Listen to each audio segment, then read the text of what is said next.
Kagabi nga pala ay may pinadala ding pupor ang aking mga beanan sa aking asawa. Kaya yan at niluto ko na ngayong umaga. Niluto ko lang to sa mainit na mantika sa mahinang apoy. Hinintay ko lang ito na bumusa and pwede na yan. Gumawa na din ako nitong pangmalakasan nating suka. Tamang-tama lang pagkakaluto ko dito. Perfect na perfect din dito sa ginawa kong sausawan. Grabe, sobrang lutong at ang sarap. Isa pa nga.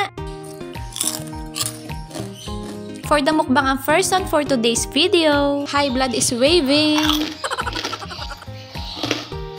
Fast forward kinabukasan ay napatambay nga ako dito sa kubo. Umuwi nga pala kami kahapon dito sa aking mga beanan. Nung magising na si Sky, ito't nagpa-araw muna kami. Ang sarap sa feeling kapag nagpapa-araw tuwing umaga. Next naman for the stretching pa ang person.